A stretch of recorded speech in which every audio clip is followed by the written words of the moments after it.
Welcome back, Shinobi fans. In this What If episode, we're delving into Part 4 of the Forest of Death series. Imagine Naruto harnessing the power of an ice dragon. Let's dive into this epic adventure. Naruto, are you okay?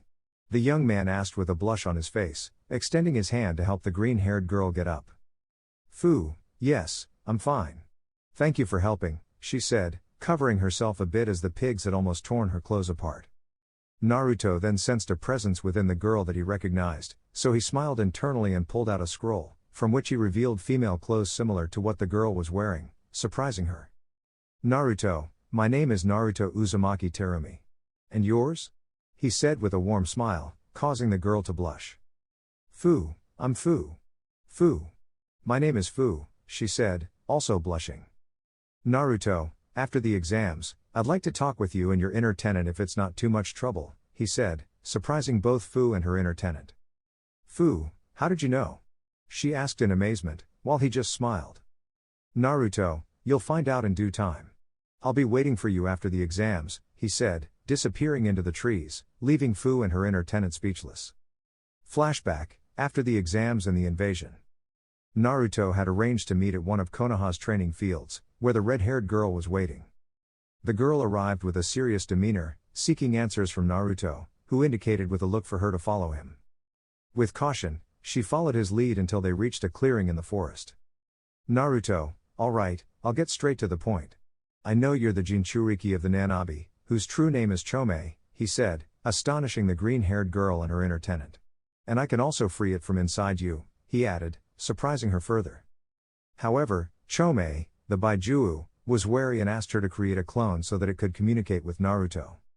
Chome, how do I know what you're saying is true?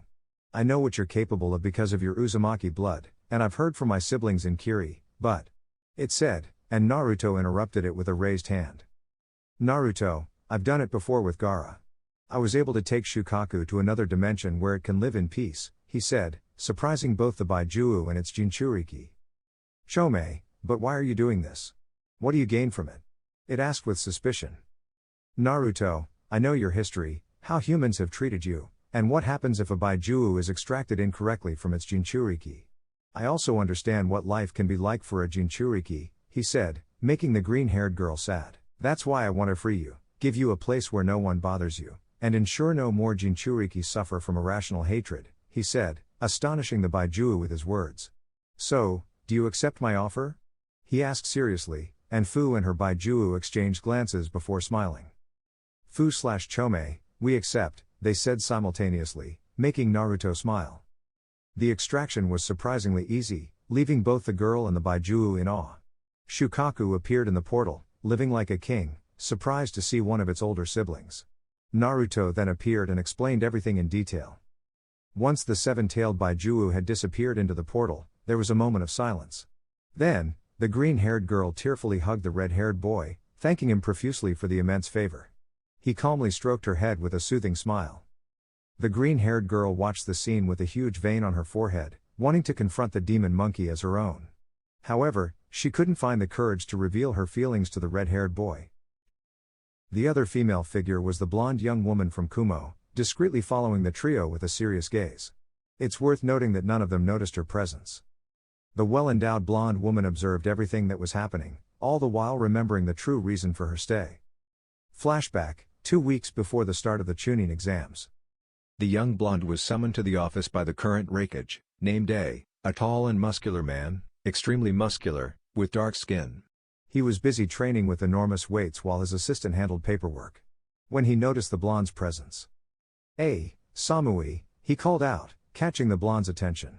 I need you to not only go to Konoha for the exams but also to keep an eye on the son of the current Mizukage, Mei Terumi, he said as the blonde nodded. Samui, may I know the reason for your interest in that boy? She asked, her tone serious and somewhat cold. Apparently, that energy formation in the form of a monkey appeared a few months ago in Kiri. His son will also take the exam in Konoha, and he might have information about that strange chakra. I need you to gather as much information as possible, he said as the young woman nodded. Flashback, Chunin exams. Samui's POV. I've been able to spot the group with the Mizukage's son. When I saw him, I was left speechless. He's tall, quite muscular but not overly so like Reikage-sama. His red hair with black tips shone like his own blood. He had a serious expression, not hostile, until the Hokage's son and his group showed up. The red-haired boy named Naruto seemed to have something against the Hokage's family, as he kept provoking the elder son. What is he really after? Then, it happened without me realizing it. Our eyes met, my blue eyes with his red ones, eyes as red as his shiny hair. My heart began to beat uncontrollably, and I had to avert my gaze slightly. I could feel him smiling at me, probably teasing me for blushing because of his look. Flashback, preliminaries. What I witnessed left me simply astonished and terrified. I've seen many shinobi die at the hands of the enemy or beasts during the exams, but the brutality of the Uzumaki against that pink-haired girl was one of the most terrifying spectacles I've ever witnessed. For the first time in this entire mission, I felt fear of death, fear of hell, fear of the Uzumaki. In the stands, I could see the Hokage and a Jounin trying to control their son, who showed red eyes with slitted pupils, signs that his Baijuo was trying to take control. But what surprised me the most was how the red-haired ninja from Kiri taunted the Hokage's son, who was getting angrier by the minute. Now I have no doubt Uzumaki has something against the Namikaze Uzumaki family. The question is, what? Flashback, Naruto vs Menma. If I was afraid during the preliminaries, I was on the verge of panic now. It turns out that Uzumaki was responsible for releasing that monstrous amount of energy before the war in Kiri ended. I saw his new appearance, not just big, but huge, larger than Reikage-sama. His once red eyes were now as white as snow. His body, except for his face, chest, and abs, was covered in dark fur. His teeth were fangs, and his nails were bestial claws, just like his fierce and determined gaze. He had 2 small black horns on his head, barely distinguishable from the black tips of his hair. My fear increased when this humanoid being effortlessly defeated the king of Baijuos, the Kyuubi no Yoko, as if it were a mere game to him. I've never been so scared in my life, yet strangely, I found his wild and violent side exciting. I don't understand it, but I won't abandon my mission. I will gather as much information as possible before returning to Kumo. Flashback, Naruto vs Gaara. I was utterly incredulous at what my eyes showed. I saw Naruto Uzumaki performing a seal on Suna's Jinchuriki and then extracting the Baijuo. But the most impressive part was knowing that the Jinchuriki was still alive. Naruto explained it, surprising even his siblings. Then, I felt a very powerful killer instinct in the distance, not as strong as the Uzumaki's, but undoubtedly imposing. It was Shukaku, who seemed ready to attack the village if not for the Uzumaki's own instinct, which stopped him. Later, a massive portal opened, and the Uzumaki began conversing with the Baijuo, after which it entered the portal and disappeared. This was something Reikage-sama needed to know urgently. Naruto Uzumaki is definitely a dangerous and noteworthy adversary. I wish he were part of Kumo and not Kiri. But what am I saying? Focus on the mission. End of flashback. The blonde felt her heart racing as she saw the red-haired boy's smile, not understanding the true reason, as she tried to stay focused on her mission. But what none of the 3 young women knew was that a white-haired Sannin had noticed their presence as they followed the trio. This made him chuckle, and his nose started bleeding. Jiraiya, damn brat from Kiri, he's a magnet for women, he said, laughing in a perverted manner as he wrote in his notebook. Meanwhile, the trio walked through the streets, receiving envious looks from women at the 2 lucky girls by their side, while men envied the red-haired boy. The shinobi, on the other hand, remembered the beating the red-haired boy had given the Kyuubi, which filled their hearts with fear, causing them to continue with their activities and leave the area.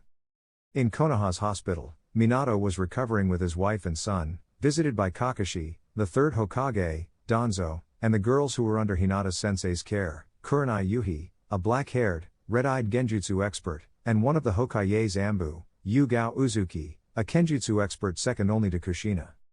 Menma had recovered the fastest, thanks to his Baijuo and Tsunade Senju's care. Tsunade was one of the 3 legendary Sannin trained by Hiruzen and a former teammate of Jiraiya and Orochimaru. However, even Tsunade was surprised by the beating the 3 had received, as well as how effortlessly they had defeated the Kyuubi no Yoko. She was also shocked that Naruto was not only the Mizukage's adopted son but had easily defeated the powerful Kyuubi.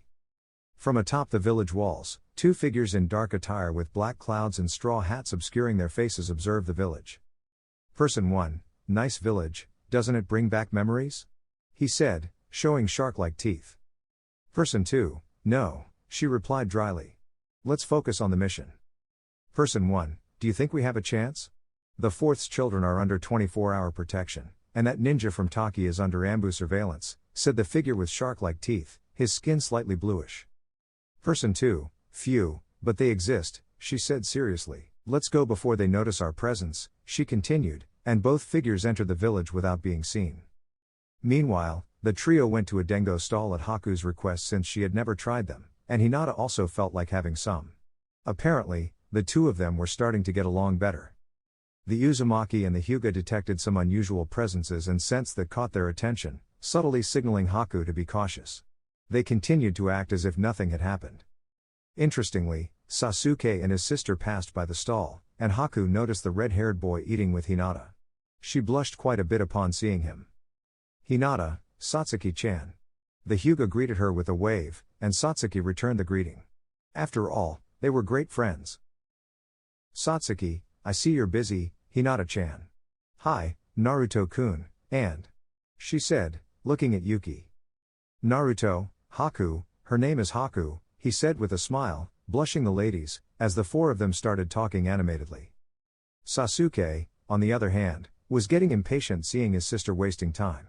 He noticed two figures that caught his attention but decided to ignore them and call his sister. She had to say goodbye as she remembered that she had to train with her mother, bidding farewell to the trio. Interestingly, at the food stall, the three spies had also managed to enter without being noticed by the girls accompanying the red-haired boy. However, the green-haired girl was detected by these individuals. Naruto also noticed this, as did Hinata and Haku, who were informed. After finishing their meal and paying, they left the place, followed by the spies, only for those mysterious figures to disappear from the scene. Naruto and the girls intentionally went to an area where they could prepare for when those individuals showed up, while the spies following them didn't understand their actions. Interestingly, Joun and Asuma and Kurenai were passing by the area and saw the curious trio near where they were. "Naruto, come out of there," the Uzumaki said, looking at a clump of bushes. "I know you're following Fu, who's hiding among those bushes," he said, surprising the green-haired girl that he had detected her. "Fu, come here, these guys are dangerous," he said, and Fu nodded, going to Naruto. Haku was surprised that Naruto knew her and that she couldn't sense his presence. Hinata felt the girl's presence but, not sensing any hostility, didn't react. She also sensed two other female energies but, like the first, chose to ignore them because they didn't appear hostile. The hooded individuals came out of hiding after being discovered by Naruto, removing their hats to reveal their identities, much to the Jounin's surprise. "Naruto, well, should I tell Suigetsu and Mom about this, Haku-chan?" he said, making the girl nod seriously. "Asuma, Naruto, they," the Jounin said, alarmed. "Naruto, I know who they are, Asuma-san. The one who looks like a grilled fish is one of the 7 swordsmen of the mist, Hoshigaki Kisame, just like my stepfather, and the other one is the Uchiha genius, Itachi, both S-rank renegades, my favorites, by the way, and those clothes. There's no doubt, members of Akatsuki," he said, astonishing the criminals. "Kurenai, Akatsuki?" the red-eyed woman asked, confused. "Naruto, an organization made up of criminals. I don't know their objectives, but it seems they specialize in hunting Jinchurikis," he said, surprising the criminals even more. "Itachi, I see you know our intentions, Naruto," he said, looking at the green-haired girl. The red-haired boy took a step forward, indicating that he would be the first to fight. "Naruto, I'll take Itachi. Haku, call Suigetsu and Zabuza. I'm sure they'll enjoy this visit while Hinata keeps him busy," he said, and Haku nodded and left the area. "Kurenai, wait, Naruto," the red-eyed woman said but was stopped by the red-haired boy's hand. "Naruto, trust her," he said with a smile that made Kurenai blush a bit, which her boyfriend didn't like. Meanwhile, Samui mentally noted everything related to this criminal organization and their possible objectives. "Itachi, do you really think you can face me?" he said emotionlessly, while Naruto smiled. "Naruto, don't worry. I usually treat the sick well," he said with a smile, although the Uchiha seemed not to have caught the hint.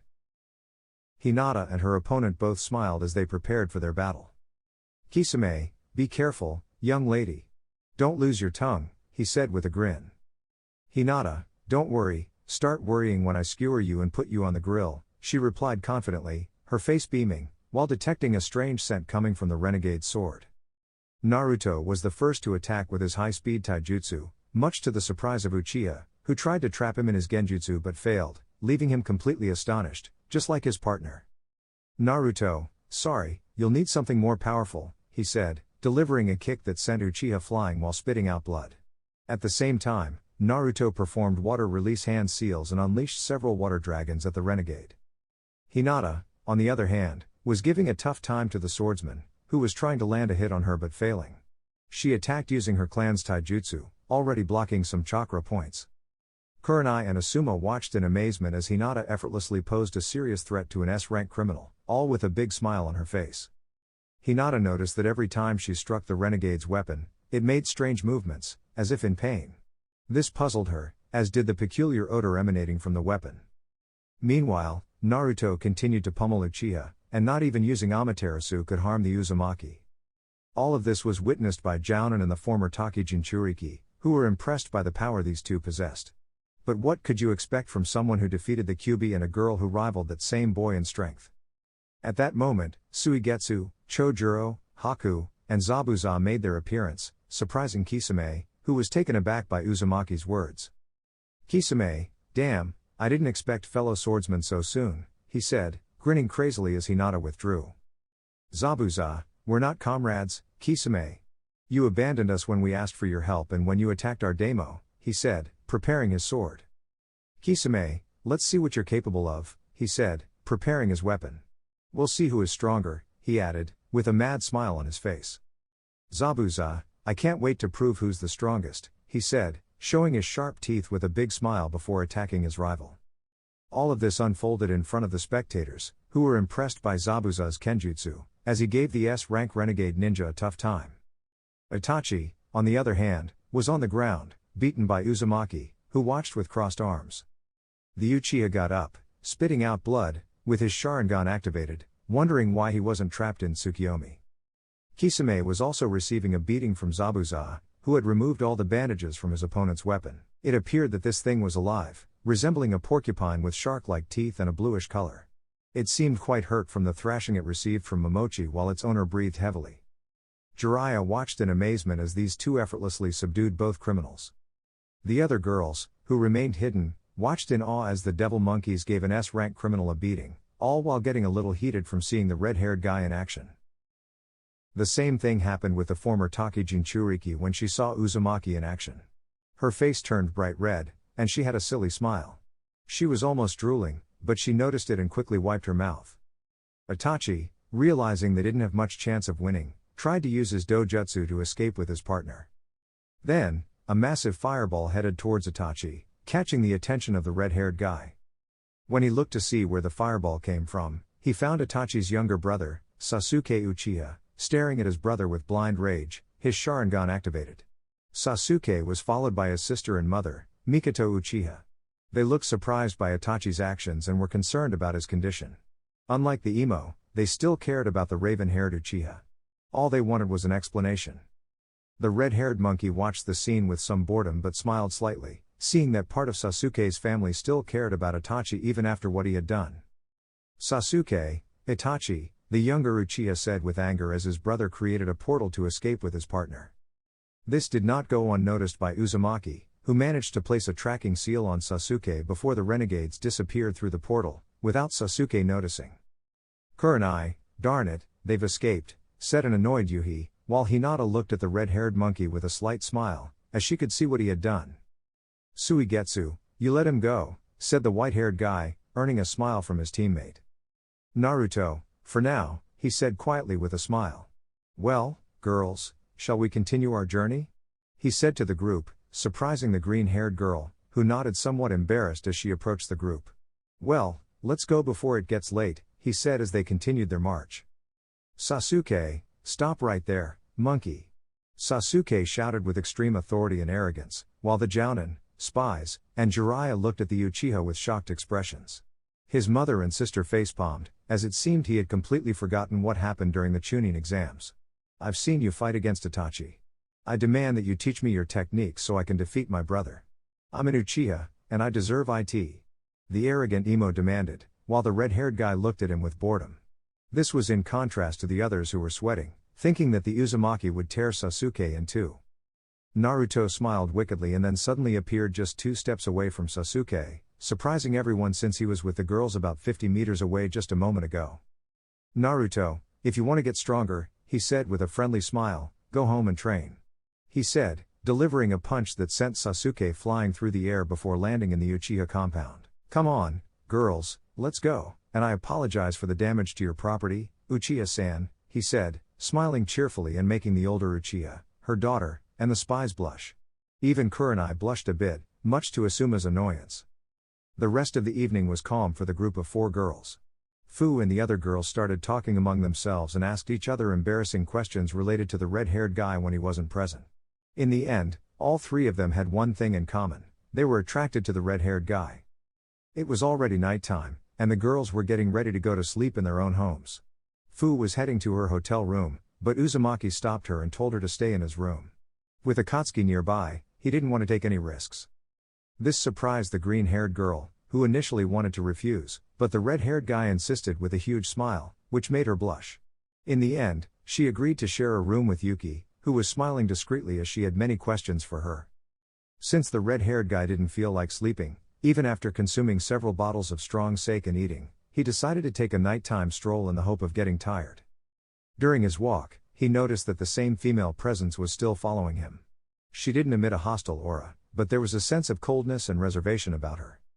Meanwhile, Samui was spying again when he disappeared in a flash, surprising the Kumo blonde.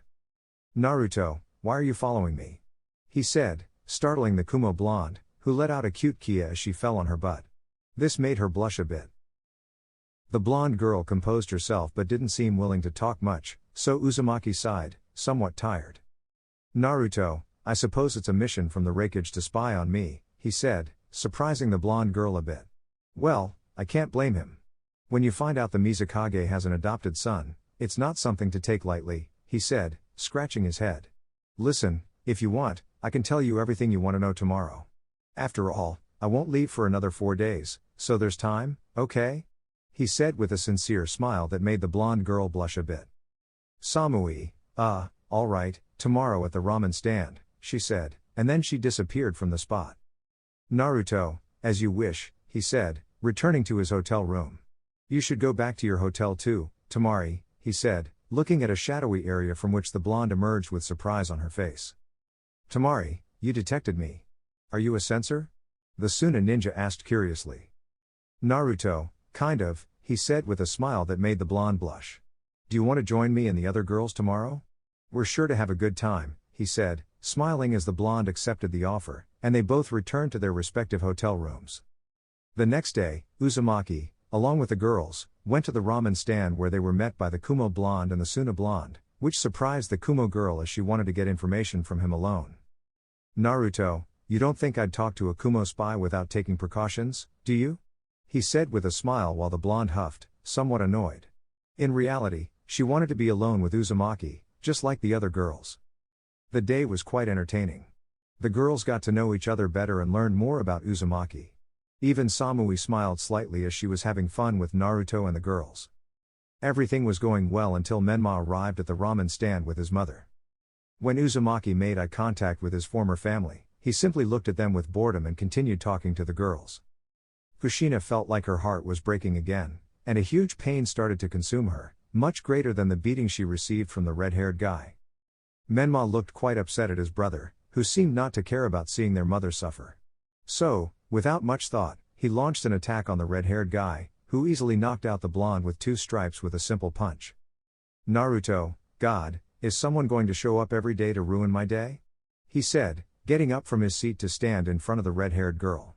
Listen, Kushina, to me, you and Minato are just acquaintances. My real parents are Zabuza and Mei, he said, crushing the red-haired girl even more. But that doesn't mean I can't forgive. I've already released all my frustration during the exams, all the anger I felt toward you ended in the stadium. For me, you're forgiven, he said, surprising the red-haired girl. But I'll say it again, to me, you're just acquaintances and potential allies of my village, if my parents agree, of course. Now, if you don't mind, I have a date with the girls, he said, walking away with the girls to another place. By nightfall, the girls decided to have a pajama party at the Hyuga's house to finally address the Naruto issue. Hinata, alright, we all know why we're here, right? She said as everyone nodded, feeling embarrassed. Alright, who's first? She asked, looking at the present girls until Fu raised her hand. Hinata, alright, Fu, what do you like about Naruto-kun? She asked while all eyes turned to the embarrassed green-haired girl. Fu, well, at first, he was just a handsome guy who wanted to bring his village to the top, but when he extracted Chome-kun from me without hurting me, I felt immense relief and the possibility of having a more normal life. Besides, he's kind, attentive, affectionate, yet mature and willing to protect those he loves with his life. That's why I want to be with him. I don't mind sharing him, but I want to be with him, she said with determination. Then, Tamari raised her hand, grabbing the attention of those present. Tamari, I have a question. Who is Chome? She asked, and Samui had the same question. Fu, Chome is the Seven Tails, known as the Nanabi, she said, leaving the blondes astonished. Tamari, are you telling me that he extracted a Baijuu from you just like my brother? She asked, surprised, as the Kumo girl looked at the green-haired girl with disbelief, who nodded happily. Haku, well, who's next? She asked, looking at the two remaining blondes, and it was Tamari who spoke again. Tamari, well, I have to admit, I liked him from the first time I saw him. That wild smile, that confidence he showed when he fought. She said, sighing like a schoolgirl, just like the others. Although I got a bit scared when he beat up that pink-haired girl in the preliminaries and the Kyubi no Yoko, she said while the Kumo and Taki ninja nodded. But when he helped me and Kankuro Kamgara, and then extracted the two tails, Shukaku, from him without killing him, I couldn't help but fall in love with him. Besides, his tailed beast mode is quite sexy, she said, blushing quite a bit, while the others nodded with silly smiles. Hinata, alright, now it's your turn, she said, looking seriously at the Kumo blonde, who just sighed. Samui, as you may know from what Naruto-kun said, she said, blushing at the nickname he gave her, which the other girls noticed. I came to Konoha both to take the Chunin exams and to investigate the Mizukage's adopted son, Naruto-kun, as Reikage-sama thought that this boy might have something to do with the power that appeared during the war in Kiri. Besides, he found it quite strange that Mei adopted a son, as Reikage-sama mentioned, she said, while those present nodded. Haku, I must admit that I was also surprised when Mei-sama adopted Naruto-kun, given her reputation as a fearsome kunoichi, she said, making many sweat as they remembered how intimidating that woman could be just by smiling. Samui, that's one of the reasons why Reikage-sama wanted to investigate him and confirm his suspicions about Naruto-kun, she said, blushing a bit. Haku, you mean his infernal power, right? She said as Samui nodded. Samui, when I saw that transformation and the power he released, I was scared as I had never been in my life.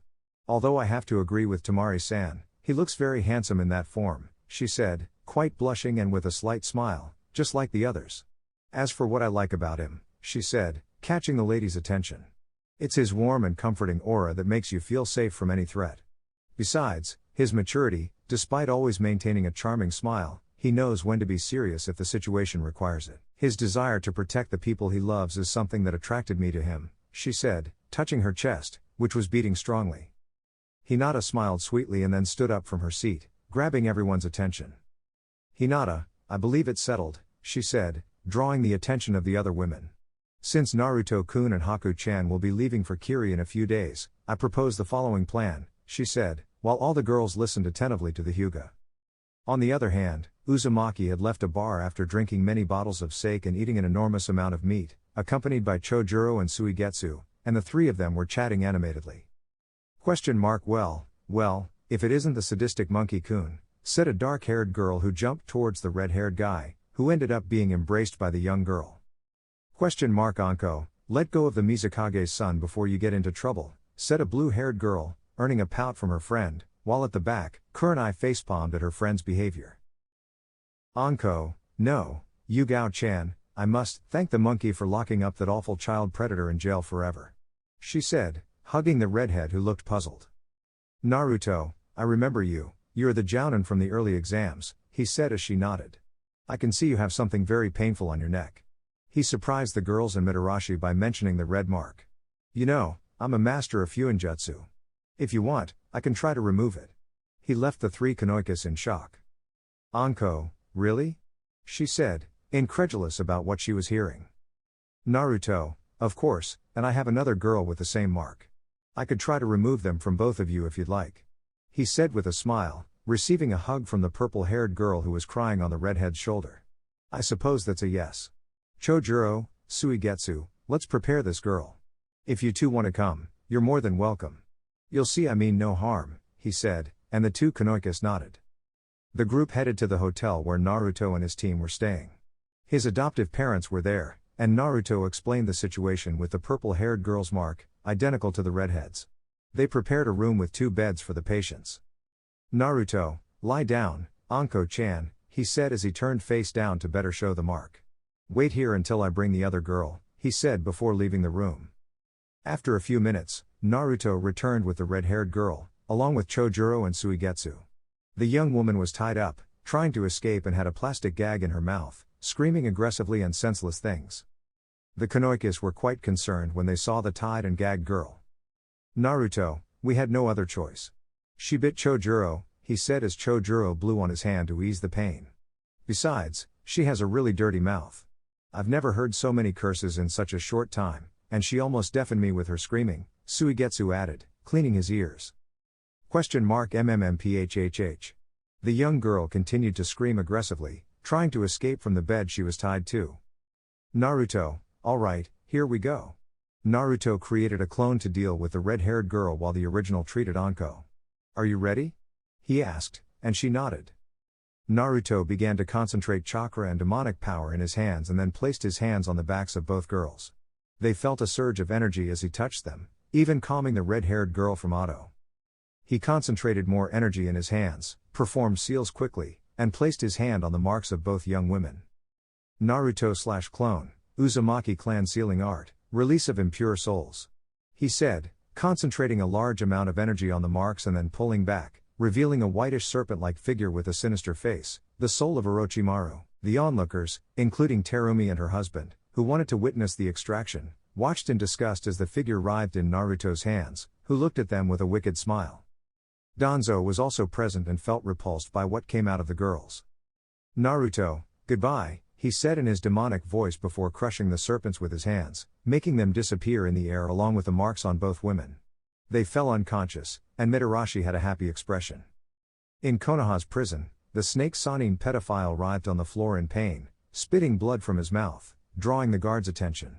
They thought he was trying to commit suicide but saw him slowly and painfully rise with a pained expression. Orochimaru, I feel like someone has torn a piece of my soul away, even more than one piece, he thought as he spat blood and managed to sit in his cell. In the hotel, the 2 young women were resting peacefully. Yugao and Kurenai thanked Naruto from the bottom of their hearts as they took their friend home. Chojuro and Suigetsu took the red-haired girl to her cell for questioning when she woke up. Terumi, you've done a great job, my son. She said, hugging the red-haired one. Naruto, thank you very much, Mom. He said, smiling as only he can. Zabuza, kid, you did great. You've done something that not even the Yondaime and his master accomplished. He said while scratching his head and nervously laughing at the compliments from his swordsman. Naruto, oh, it was nothing, Dad. He said, making Momochi proud. I should get back to my room, these extractions really tire you out. See you tomorrow. He said, saying goodbye to his parents and entering his room to sleep. Danzo, goodbye, Naruto, goodbye, Mei-sama, Zabuza-sama. He said as the couple bid farewell to the War Hawk, which was returning to its home. Terumi, do you think it's time to tell him? She asked, somewhat concerned, as her husband hugged her. Zabuza, as soon as we get back to the village, we'll tell him. I'm sure he'll be thrilled with the news. He said as they both returned to their bridal room, sharing kisses full of love and affection. Naruto lay on his bed, gazing at the night sky. He would have liked to see Haku before going to sleep, but she had plans to spend the night at Hinata's house, unaware of the consequences that conversation would have in his life. The next day, Naruto woke up early to train in one of Konoha's training grounds. Before he left a note for Haku so she wouldn't worry. Interestingly, he found a note from Haku telling him to meet her at a certain time at a restaurant in Konoha, which surprised him. Naruto spent several hours doing push-ups and different taijutsu movements until he sensed the presence of a dark-haired girl watching him from the shadows. Naruto, come out, I know you've been watching me. He said as the girl emerged, revealing herself to be Satsuki Uchiha, the Emo's twin sister. Satsuki, I'm sorry, but you were so focused that I didn't want to disturb you. She said, a little embarrassed, playing with her fingers. Naruto, it's okay, I guess it's normal. He said with his smile, making the girl blush. Satsuki, we haven't properly introduced ourselves. My name is Satsuki Uchiha. She said with a beautiful smile. Naruto, I'm Naruto Uzumaki Terumi, nice to meet you. He said, kissing the back of her hand, which made her blush. Then, Tamari from Suna arrived, catching everyone's attention. Tamari was wearing a different outfit. She had on short denim pants that accentuated her rear, a light-colored jacket, and a short-sleeved shirt that showed her well-toned chest and abdomen. Many men suffered nosebleeds, and their girlfriends gave them a well-deserved scolding for being perverts. Upon seeing Tamari, Naruto felt a certain awakening in his lower regions and tried to calm himself as much as possible, while Uchiha watched with jealousy as the blonde had caught the red-haired one's attention. Tamari, hi, Naruto-kun. She said, somewhat embarrassed, while the red-haired one tried to compose himself. Naruto, Tamari-chan, why are you dressed like that? He said, astonished, while Uchiha looked at her with jealousy as the blonde had drawn the red-haired one's attention. Tamari, what's wrong? Don't you like it? She said, somewhat embarrassed, while he shook his head. Naruto, no, not at all, you look beautiful. It's just that I don't understand. He said to the blushing blonde. Tamari, it's about the letter Haku left for you at home. She said as Naruto remembered the letter. Could we talk more? Privately, please. She said as he nodded. Naruto, of course. He said, still amazed. I'm sorry, Satsuki-chan, we'll see each other another time. He said, saying goodbye with a smile to the raven-haired girl, who blushed when he called her by that name, though she couldn't shake off her jealousy. Once they were alone, the blonde asked if they could go to the restaurant, which he accepted. Before leaving, Naruto tidied up a bit.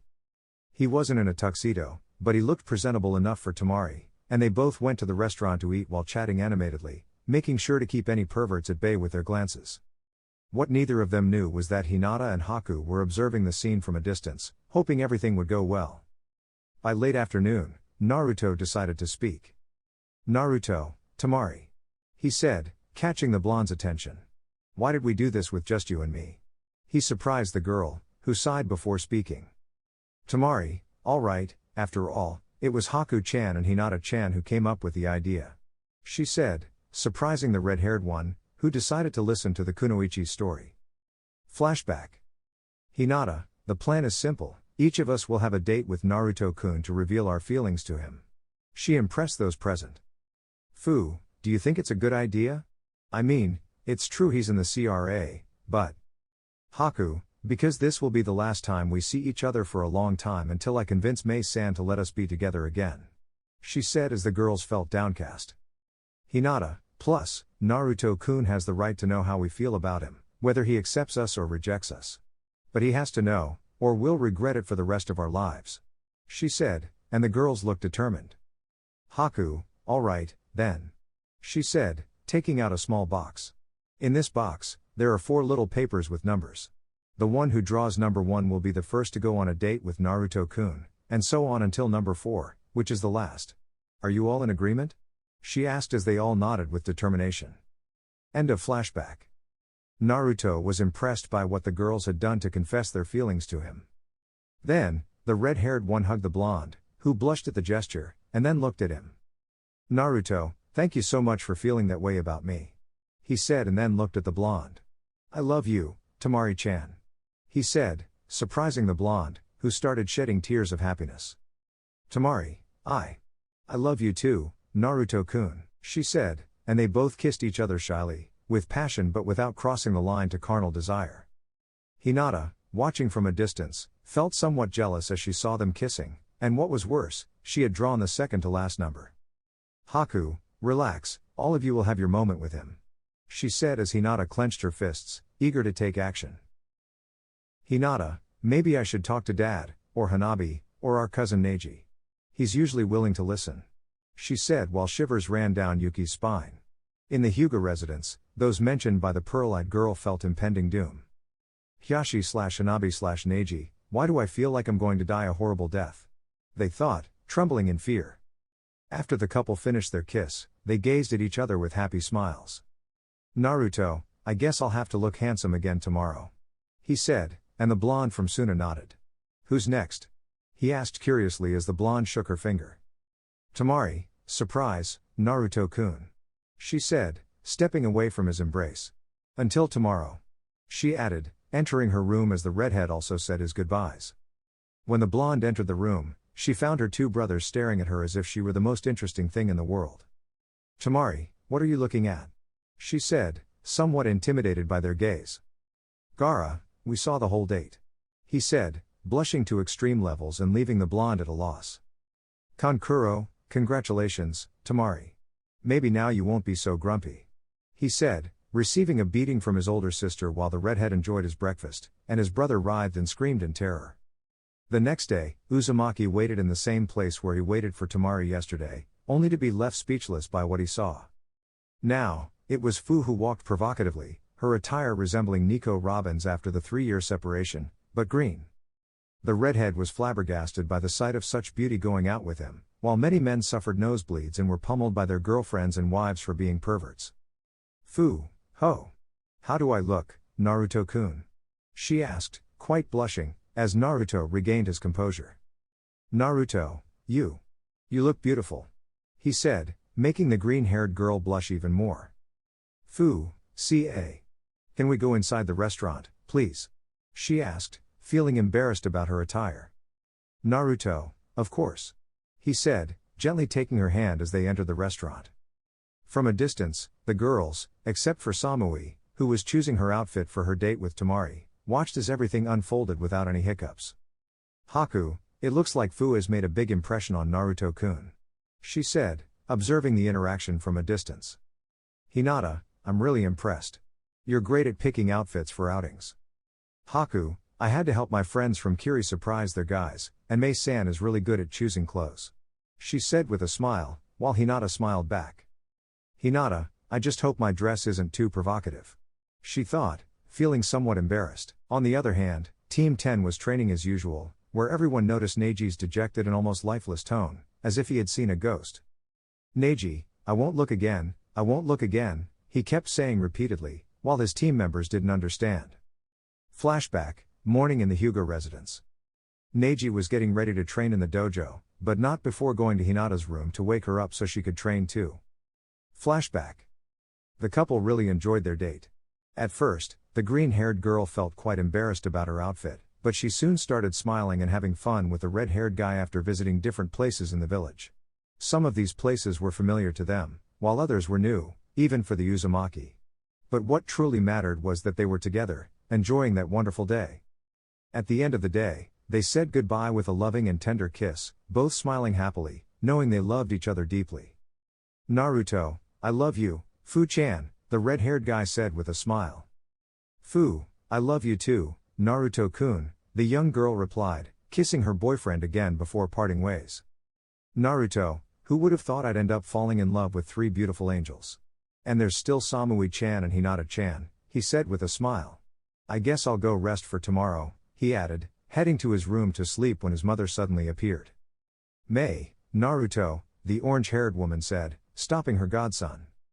Naruto, what's wrong, Mom? The red-haired guy asked, looking at his mother seriously, thinking that something bad had happened. Mei, the red-haired girl you brought has woken up and wants to talk to you, she said, as Naruto headed to the cells to speak with the red-haired girl. Upon arrival, he found the red-haired girl huddled on her knees in one of the corners of the cell, looking aggressively at the bars. The Mizukage and her godson were present. The red-haired girl blushed a little upon seeing him. She had to admit that the guy was very handsome. Mei decided to let Naruto handle the conversation, as he was much better at interrogating than she was. Naruto, how are you? He asked calmly. Unknown person, well, besides being in a crappy cell with dirty clothes, I'm okay.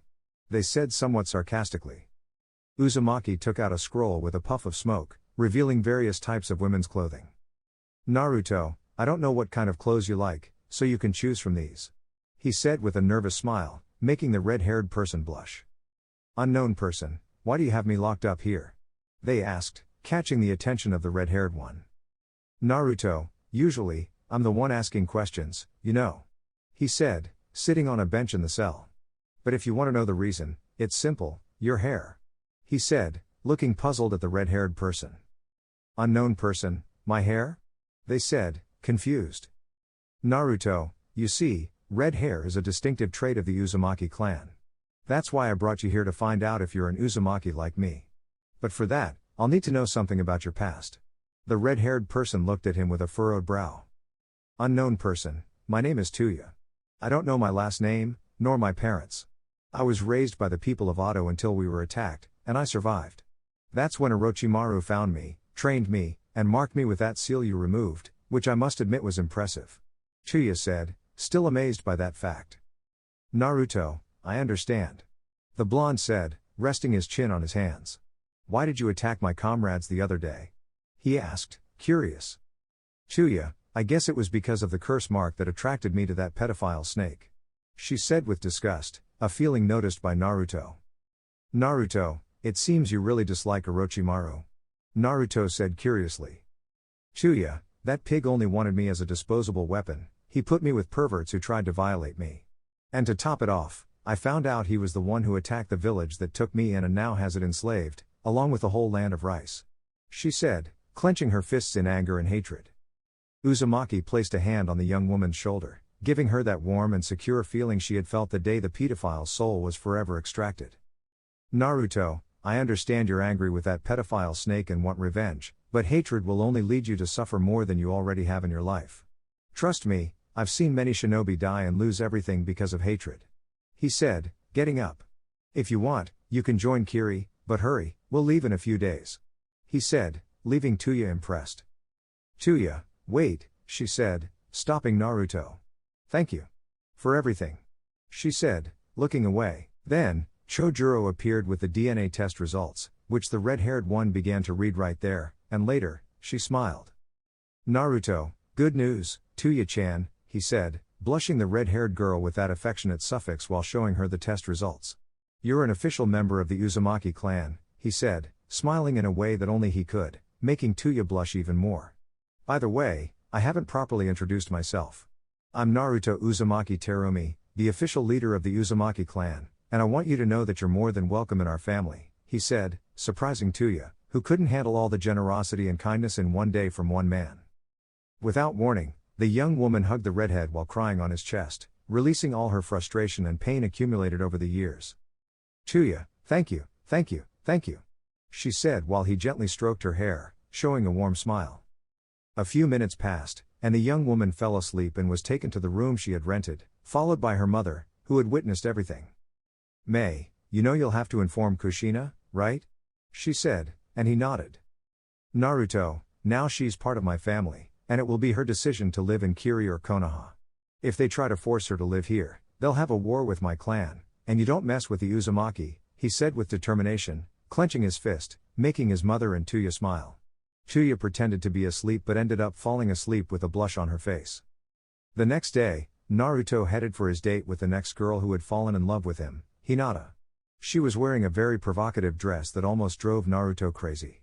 She appeared in a blue dress with a red heart in the center of her chest, showing her shapely legs and slender back. Hinata, shall we go, Naruto-kun? She said, hugging Naruto's arm, and he nodded. They began their date, while many men cursed their luck. In the hotel where the Kiri ninja were staying, Haku and the others got to meet one of the survivors of the Uzumaki clan, who had been accepted into the clan by Naruto. This caused their aggression to disappear, especially when talking to Haku and Mei about Naruto's exploits. However, the men, especially Chojuro and Suigetsu, kept their distance. Although Tuya apologized to them, they still had some fear because of what happened a few days ago. Tuya, now that I remember, Naruto-kun needs to know something important, she said, catching the attention of the women. Mei, what's it about, Tuya-chan? Right now, Naruto is busy on a date, surprising Tuya. You see, Naruto, being the last male Uzumaki, is part of CRA, so he'll need several partners to rebuild it, surprising Tuya. Tuya, so Naruto-kun is going to have multiple partners. I'll have to prepare a warm welcome for him, she thought with a somewhat perverted smile and a nosebleed. Haku, damn, more competition, thought the ice user, trying not to freeze the place. Meanwhile, Naruto and Hinata were having a great time, talking about their experiences in their respective villages. The date was noticed by Satsuki, her emo brother, followed by Sakura and Menma. Menma, upon seeing it, stood in front of the pink-haired girl, ready to protect her. She looked at the couple with fear, still recovering from the beating the demon monkey had given her. Like with Fu and Tamari, Naruto accepted Hinata's feelings, and they shared loving and tender kisses. This scene was witnessed by the group. Sasuke didn't care, Sakura had romantic thoughts related to the emo, and Menma watched in amazement as his brother charmed Hinata. Satsuki, on the other hand, felt jealous watching her best friend kissing the redhead.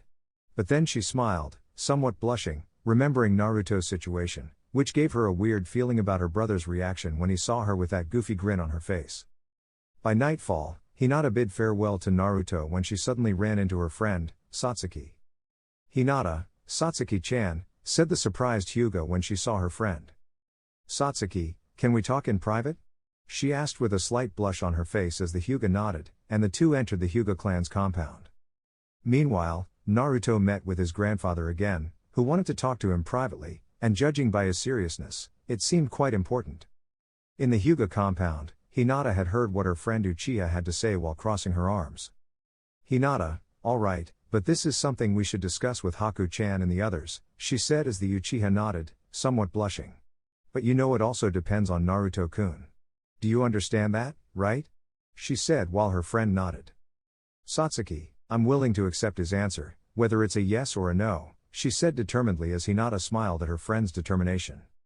"Hinata, all right, we'll talk to the other girls tomorrow while Samui-chan has her date with Naruto-kun," she said, saying goodbye to her friend as she headed to her clan's compound. On Naruto's end, his conversation with his grandfather, Danzo, didn't seem as cheerful. "Naruto, Grandpa," he said with a sad expression as he adjusted the bandages on his face and right arm. "Danzo, at first, I thought I could achieve the peace my master Tobirama and I desired, but now I regret having done this to manipulate others," he said, disappointed in himself. "Naruto, you did what you thought was right back then to protect the village. It's true that we often make mistakes, but we can find our way back to the right path," he said, cheering up his adoptive grandfather. "Danzo, thank you, Naruto," he said as they both got up from their seats and retired for the night to await the next day. The next day, Naruto waited for his final date at the same restaurant, but he was left speechless by what he saw. Before him, the Kumo ninja appeared in a one-piece lilac dress that accentuated her chest and showed off her well-toned legs, all the while smiling somewhat bashfully. "Samui, shall we go, Naruto-kun?"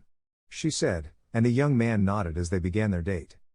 On the other hand, the group of girls, consisting of Naruto's girlfriends, smiled and accepted the idea from the Uchiha girl, not before undergoing a thorough interrogation by Haku to ensure their decision was correct.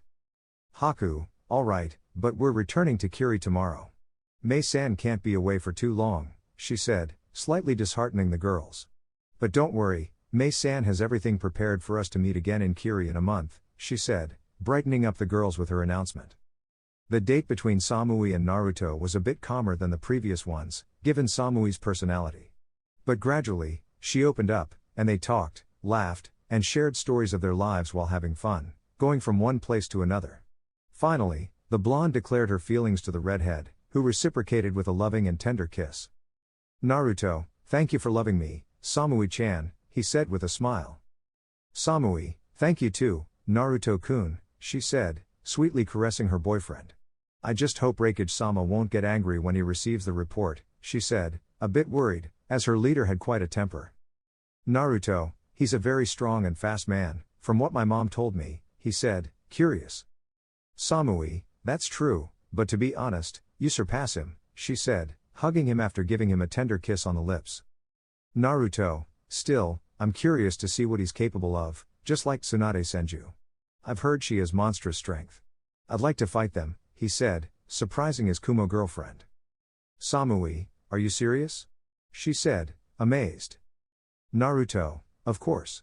I'm an Akuma no Saru, and my race loves hand-to-hand combat," he said, smiling and making his girlfriend blush. "Samui, maybe I can discuss it with Raikage-sama," she said, looking at her boyfriend. "Naruto, perfect.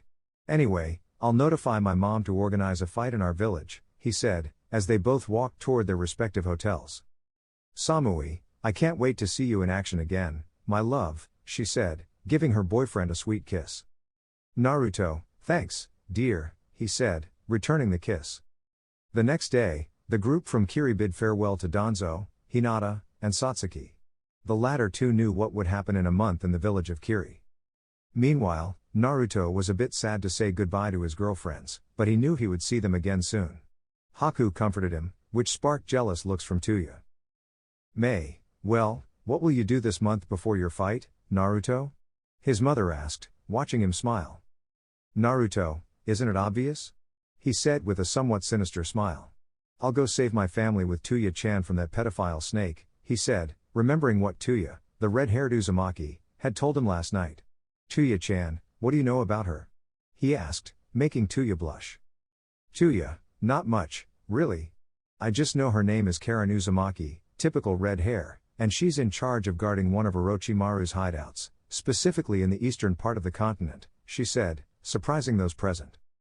Chojuro, that means, said the future mist swordsman with glasses. Naruto, it's pretty close to home, he said, smiling slyly while licking his lips. May, Naruto, remember that even though Orochimaru is in prison, you can't just barge into one of his hideouts, she said, reminding him of what that snake was capable of. Naruto, I know, Mom. I'll be cautious, but that doesn't mean there won't be bloodshed, he said, laughing somewhat sinisterly. Tuya, God, I love it when he gets like this. She thought excitedly, seeing the wild side of the Uzumaki clan leader. In Kumo, the Raikage received the report from Samui, and he was surprised to learn about her relationship with the adopted son of the Mizukage and how he was responsible for releasing the power that ended the war in Kiri. He also easily defeated the Kyuubi no Yoko, Minato, and his family. So the boy wants a friendly fight with me and Tsunade Senju? He said as the blonde nodded, and the big man got up. All right, he said with a determined smile. I'll be training this month to be prepared, he said, making those present smile. In Konoha, Hinata informed the Hokage about Naruto's intentions to have a hand-to-hand fight against the Senju and the Raikage, which made the blonde Hokage smile. Tsunade, all right, I'll show him what the Senju are capable of and why we could rival the Uchiha clan, the blonde said with determination, while Hinata smiled, knowing she would witness another spectacular fight. The Cage and the white-haired Sannin watched her with a bit of concern about how it might end if the redhead got angry. In Suna, Tamari was getting ready to go see Naruto fight in Kiri against two of the current great shinobi. Fu was doing the same in Taki while discussing some very delicate matters with her leader that would bring a significant change in her life for the better. Elsewhere, in a dark place, a huge figure opened its red eyes and smiled, showing its fangs.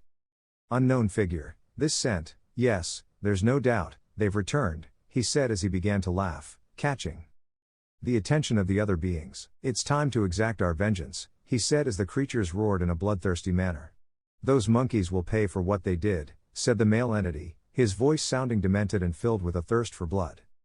It seemed things were about to get interesting for Naruto Uzumaki Terumi, known as the leader of the Uzumaki clan and the Fist King.